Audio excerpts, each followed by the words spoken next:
तुमसे हम अंग्रेजी में बात करें कि हिंदी में बात करें, बताओ तुम्हें जिसमें तुम कंफर्टेबल हो। सर हिंदी में सर। हिंदी में ना। सर सामने आओ। किस कंपनी के मैनेजर हो तुम? रुद्र अभिषेक इंटरप्राइजेस लिमिटेड कंपनी। ये कहाँ की कंपनी है? दिल्ली की कंपनी है सर। ये किस काम में इन्वॉल्व है? ये सर इंफ्रास्ट्रक्चर कंसल्टेंसी है, डिज़ाइनिंग का काम करती है। और ये जो हम लोग काम कर रहे हैं सीवरेज का काम कर रहे हैं पूरे ग्वालियर का। हाँ। इसमें से 66 वार्ड है, जिसमें से हम लोगों ने जो है पहले सर्वे कर लिया था 66 वार्ड। तुम अपना वर्क ऑर्डर दिखाओ। वर्क ऑर्डर सर हाँ अभी लेके नहीं आए सर, लेकिन तो वो किसने ऑर्डर दिया काम करने के लिए? सर ग्वालियर नगर निगम के तरफ, ग्वालियर म्यूनसिपल कॉर्पोरेशन के तरफ से। तुमको ऑर्डर कब मिला? तो सर पिछले ये साल तुमको कॉन्ट्रैक्ट दिया है कि एंगेज किया है? इंगेज किया है सर। टर्न किया, एंगेज किया है? जी सर, फॉर कब? Designing purpose only. हैं? For designing purpose only. Designing for what? Designing of the sewerage system. वो तो ऑलरेडी एग्जिस्ट कर रहा है यहाँ पे। सर उसमें क्या होता है कि जो बैलेंस वर्क है, जो बैलेंस और एग्जिस्टिंग है, तो उसको सर्वे करके आइडेंटिफाई। मुझे ये दिखाओ कि तुम्हें नेचर ऑफ या स्कोप ऑफ वर्क क्या दिया तुमको?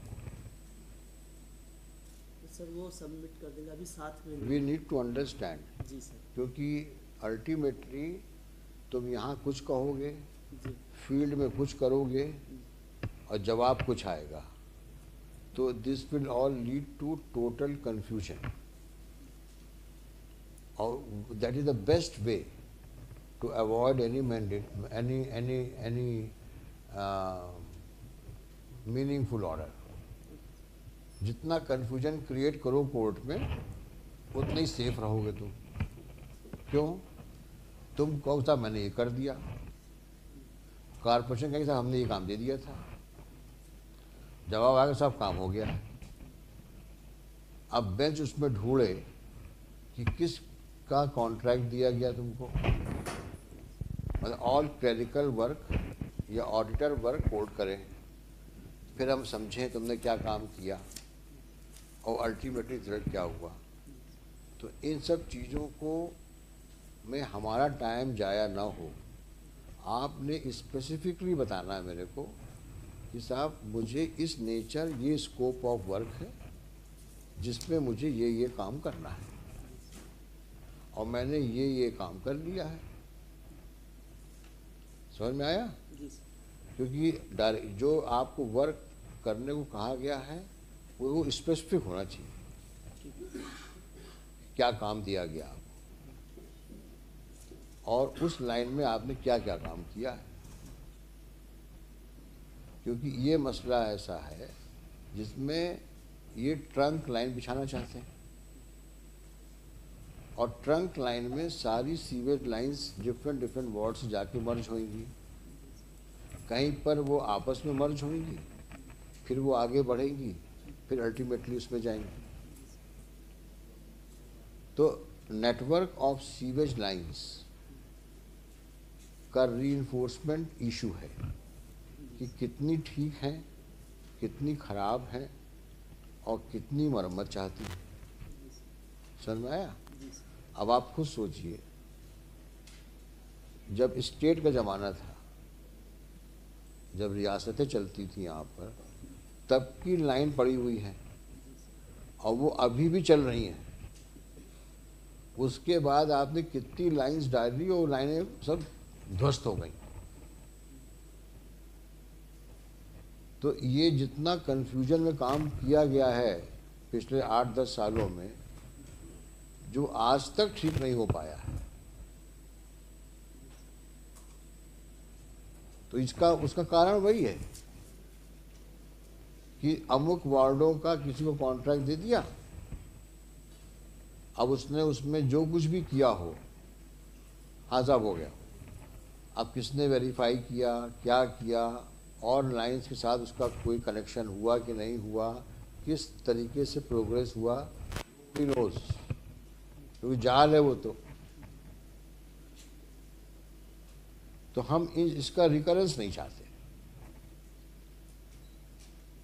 क्योंकि हम अगर अल्टीमेटली हमने ये पाया कि स्कोप ऑफ वर्क में जो बातें हम कह रहे हैं वो उसमें है, और वो आपने पूरा नहीं किया तो उसमें आपके खिलाफ एक्शन हो जाएगा।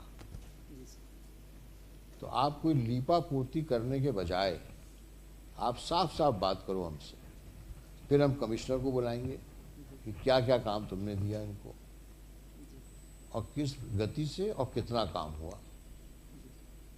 लेकिन अब इसमें अब सब चीज़ लिखा जाएगा इसमें, क्योंकि भी हम लोगों को एक लॉजिकल एंड में पहुंचना है। अब ये खुराफाती काम नहीं होगा कि पिछले 40 सालों से अभी तक सीवेज लाइन नहीं बन पाई है ग्वालियर सिटी में, और पुरानी स्टेट के समय की लाइनें चल रही हैं। यानी सोचिए उस ज़माने में जब इंजीनियरिंग इतनी डेवलप नहीं थी तब कितना मेटिकुलस काम हुआ है कि वो अभी तक चल रही हैं। और जब स्टेट्स एबॉलिश हुई और सरकारें बनना, राज्य सरकार ने टेक ओवर किया, तब से कितनी बार सीवेज लाइन बन चुकी है mister Harsh Singh? As and when required, हाँ, यही is the best answer, as and when required. sir, we lay the lines. Obviously, because you have recently been posted. भाई आप यहाँ पोस्टिंग कब हुई? Sir, I'm just completing 1 year. I will be completing. 1 साल। Sir, 1 साल के पहले कितने धुरंधर लोग यहाँ आए कमिश्नर बन करके?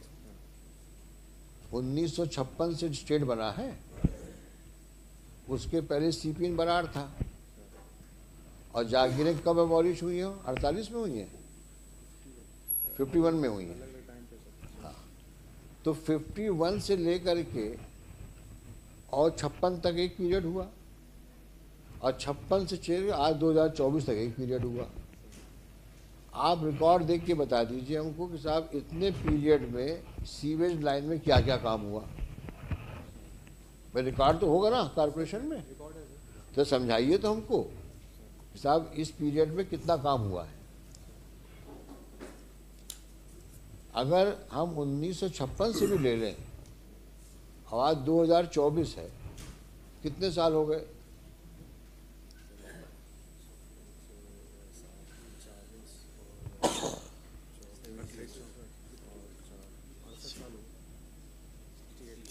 68 साल हो गए।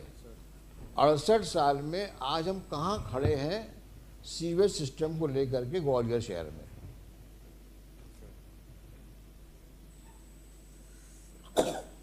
अगर आप मुझे एक्सप्लेन करना चाहते हैं तो उसका मौका मैं दूंगा आपको, लेकिन वो एक्सप्लेनेशन जो आज आपने काम दिया है उसके परिप्रेक्ष्य में देना होगा कि साहब हमारे यहाँ पे सीवेज सिस्टम 66 वार्ड टोटल है पे यहाँ पर। 66 वार्ड में हमारे सर्वे टीम के हिसाब से इतनी जगहों पे लीकेज है, इतनी जगहों पे लाइनें ध्वस्त हैं, इतनी जगहों पे मिक्सिंग नहीं है और ये लाइनें ही नहीं है। अब इसका रिपीटिशन नहीं होगा, क्योंकि मान लो अगले साल आप यहाँ से स्थानांतरण हो जाता है, आपका नया आदमी आएगा तो 2-4 पैनल निकाल देगा, साहब मैं भी नया नया तो आया हूँ, मुझे समझना पड़ेगा। अब वो झांकेगा उसके अंदर क्या क्या हुआ। तो जितने धुरंधर इंजीनियर लोग हैं आपके, साहब यहाँ ये काम हुआ, यहाँ ये काम हुआ, सब पेपर वर्क। ये एजेंसी जो इंगेज किए हो ये भी अपना कुछ ना कुछ कर करा के पैसा वैसा लिए चल देंगे ये भी, क्योंकि उन कामों का कोई प्रॉपर सुपरविजन हुआ ही नहीं है।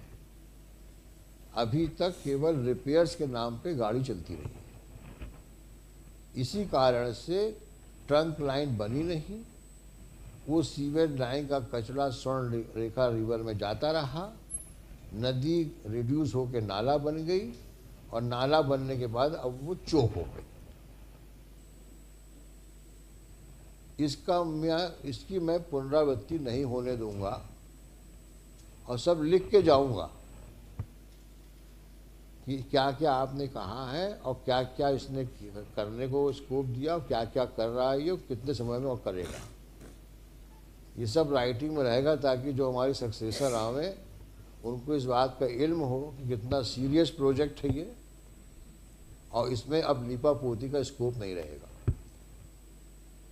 मैं आपके खिलाफ कोई एलिगेशन नहीं लगा रहा हूँ, लेकिन जो अभी तक हुआ है आपके आने से पहले यहाँ पे, ऐसा दिखता है कि कहीं पर कोई सही डायरेक्शन में लॉजिकल एंड तक पहुँचने के लिए काम नहीं हुआ है। ये जरूर है कि शहर में आप लोगों ने आजकल जो है वो चौराहों का सौंदर्यीकरण शुरू कर दिया,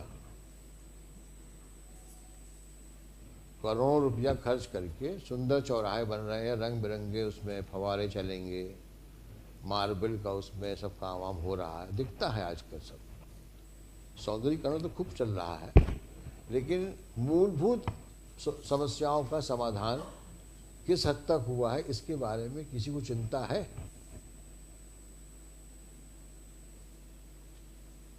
अगर ये मूलभूत चीज़ें ठीक नहीं होंगी, बहुत सौंदर्यीकरण कर भी दोगे तो ऐसे सौंदर्यीकरण का क्या मतलब है?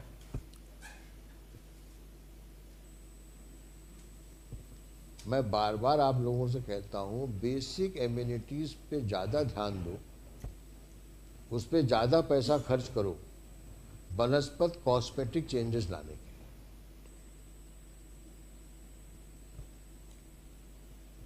That will lead you nowhere.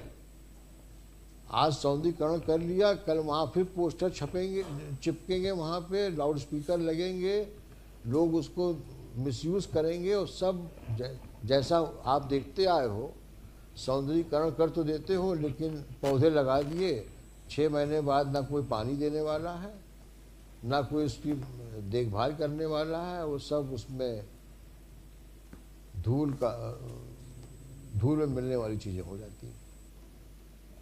आप करो जो करना है, हमें उस पर कुछ नहीं बोलना है आपको, लेकिन not at the cost of basic amenities which city requires, which people of Gwalior require. This is our main concern. तो आप, मैं इसकी शॉर्ट डेट दूंगा आपको, आप मुझे बताओ कि साहब मेरे पास में ये नेचर, मेरा इतना इस शहर में इन वार्डों में ये काम, बड़े आप यू डिप्लॉय योर इंजीनियर, उसको एक्सप्लेन करने दो मेरे को।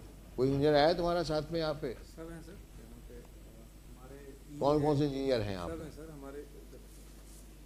हमारे 2 ई हैं सर, एग्जीक्यूटिव इंजीनियर हैं। हाँ। उनके नीचे हमारे वो भी आए होंगे आज, ए हैं, सब हैं हमारे साथ। हाँ। हमारी पूरी टीम है सर नगर निगम। निगम की टीम है ना? तो ये बतावें हमको, यहाँ पे ये कितने सालों से काम कर रहे हैं?